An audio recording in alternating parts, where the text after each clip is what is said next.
आज हम लोग पढ़ने वाले हैं एक कविता हिरोशिमा, जिसके लेखक है सच्चिदानंद हीरानंद वात्स्यायन अज्ञ। अज्ञ इनका उपमा नाम है। जो ब्रिटिश के समय में कविता लिखना या कोई भी चीज लिखना, अपने नाम को प्रदर्शित करना जुर्म होता था। इसलिए कुछ कुछ ऐसी बातें लिख करके प्रेस में भेजा जाता था और नाम न छपे लेकिन रचनाएं छप जाए, इसलिए तो इसका नाम दे दिया गया। उनके नाम के आगे अज्ञ है, मतलब अज्ञात, मतलब कोई भी रचना, जो रचना भेजे थे इसको लिखने वाले व्यक्ति अज्ञात है। लेकिन फिर बाद में मालूम चला, फिर इनके नाम के आगे सच्चिदानंद हीरानंद वात्स्यायन के आगे अज्ञ नाम जुड़ गया। इनकी एक कवि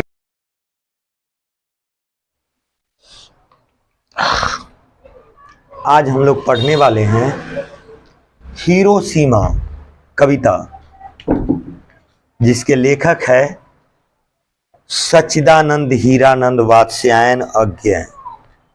अज्ञ बहुभाषाविद विद्वान लेखक थी, जिनका जन्म 7 मार्च 1911 ईस्वी को कसिया कुशीनगर उत्तर प्रदेश में हुआ था, किंतु उनका मूल निवास करतारपुर पंजाब में था।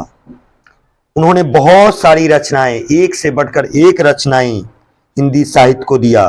भग्नदूत, चिंता, इतलम, हरी घास पर क्षण भर, कितनी नावों में कितनी बार, बावरा अहेरी, आंगन के पार द्वार इत्यादि। तार सप्तक का संपादक भी अज्ञ ने ही किया था। उन्होंने ही यह कविता लिखी हिरोशिमा, जो इसकी पृष्ठभूमि ऐतिहासिक है। जो राजनीति के होड़ में दुनिया में दबदबा बढ़ाने के लिए, अपने आप को बलिष्ठ और मजबूत साबित करने के लिए जो लोग देश आगे बढ़ रहे हैं, एक देश दूसरे देश को पीछे छोड़ने की होड़ में निकल रहे हैं, इसी का परिणाम हिरोशिमा है। इसके थोड़ा पीछे की अगर हम बात करें तो भौगोलिक खोज ने इस सब स्थिति को जन्म दिया है। जब भौगोलिक खोज प्रारंभ हुआ और एक देश दूसरे देश को जब खोज निकाले, तो एक दूसरे के साथ व्यापार प्रारंभ हुआ। जब व्यापार प्रारंभ हुआ तो राजनीतिक स्थिति बनी। राजनीतिक स्थिति बनी तो उतार चढ़ाव हुआ। इस उतार चढ़ाव में एक देश दूसरे देश को पीछे छोड़ने के लिए आगे बढ़ते जा रहे थे, और इसी का परिणाम प्रथम विश्व युद्ध हुआ 14 से 18 और द्वितीय विश्व युद्ध 1939 से 1945 तक चला। इस युद्ध की समाप्ति यही बम से होती है, परमाणु बम गिराने से, जो अमेरिका द्वारा इसे 6 अगस्त 1945 को हिरोशिमा पर बम गिराया। उस बम का नाम था लिटिल बॉय।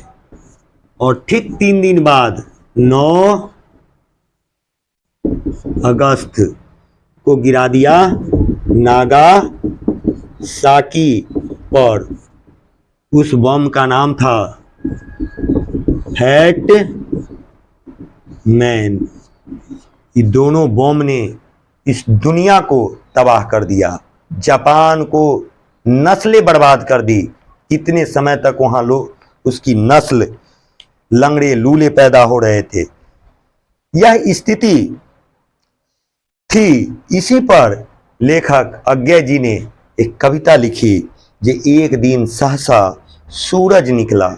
एक दिन अचानक सूरज निकला और क्षितिज पर नहीं, आकाश में नहीं, नगर के चौक पर। नगर के चौक पर धूप बरसी थी, पर अंतरिक्ष से नहीं, फटी मिट्टी से बरसी थी। सुबह 8 बजे का करीब समय था हिरोशिमा का। उसी समय वो चलाना चाह रहे थे, बम गिराना चाह रहे थे ब्रिज पर, लेकिन थोड़ा सा अलग, वह जो जापान का 7वां सबसे बड़ा शहर है हिरोशिमा, वहां बीचों बीच यह बम गिरा दिया गया, जिसमें तकरीबन लाख से ऊपर लोग छत बिछत तितर बितर हो गए और धरती से आग निकलने लगी। धरती का तापमान बहुत अधिक बढ़ गया, मिट्टी से आग बरसने लगी, छायाएं मानव जन की दिशाहीन इधर उधर सब बिखर गई, सब ओर पड़ी। वह सूरज नहीं उगा था पूरब से, यह सूरज कोई प्राकृतिक नहीं था, मानव निर्मित था, आर्टिफिशियल था, जो पूरब से नहीं उगा था, इसे गिराया गया था। वह वर्षा सहसा, वह गिरा अचानक बीचों बीच नगर के, उस शहर के बीचों बीच गिरा। काल सूरज के रथ के पहियों को ज्यों अरे टूट कर बिखर गया हो दसों दिशाओं में। और उसके बाद का जो मंजर था, जिसको शब्दों में व्यक्त करना मुश्किल है, जो क्या स्थिति रही होगी उस समय का, और सब लोग इधर उधर तितर बितर हो गए थे। दसों दिशाओं में उसकी बॉडी पार्ट छिटा गए थे। कुछ क्षण का वह उदय अस्त, वह कुछ क्षणिक था, क्षण के लिए ही था, केवल एक प्रज्वलित क्षण की, केवल एक प्रज्वलित क्षण की दृश्य सोख लेने वाली दोपहरी फिर। छायाएं मानव जन की, मनुष्य की जी छाया थी, नहीं मिटी लंबी हो होकर, यादें आज भी ताजा है। और वहां लोग हिरोशिमा डे मनाते हैं। मानव ही सब भाप हो गया, सब मनुष्य ही उसके साथ भाप बन के समाप्त हो गया। छायाएं तो अभी लिखी है झुलसे हुए पत्थरों पर, यह सब झुलसे हुए पत्थरों पर आज भी यह साकी है। उजली सड़कों की गच पर मानव का रचा हुआ यह सूरज मानव को भाप बनकर सोख गया। पत्थर पर लिखी हुई यह जली हुई छाया मानव की साकी है, आज भी मानव का गवाही दे रहा है।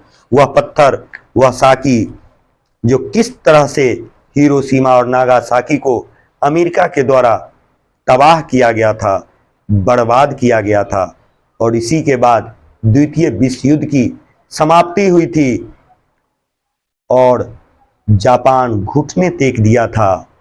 फिर उसी के ऊपर इस सब का कर्ज का बोझ भी लाद दिया गया, उसके बहुत सारे हिस्से को कैप्चर भी कर लिया गया था।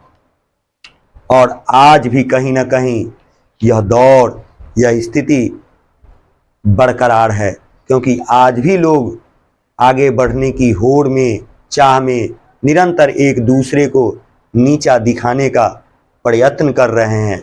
हर देश अपने आप को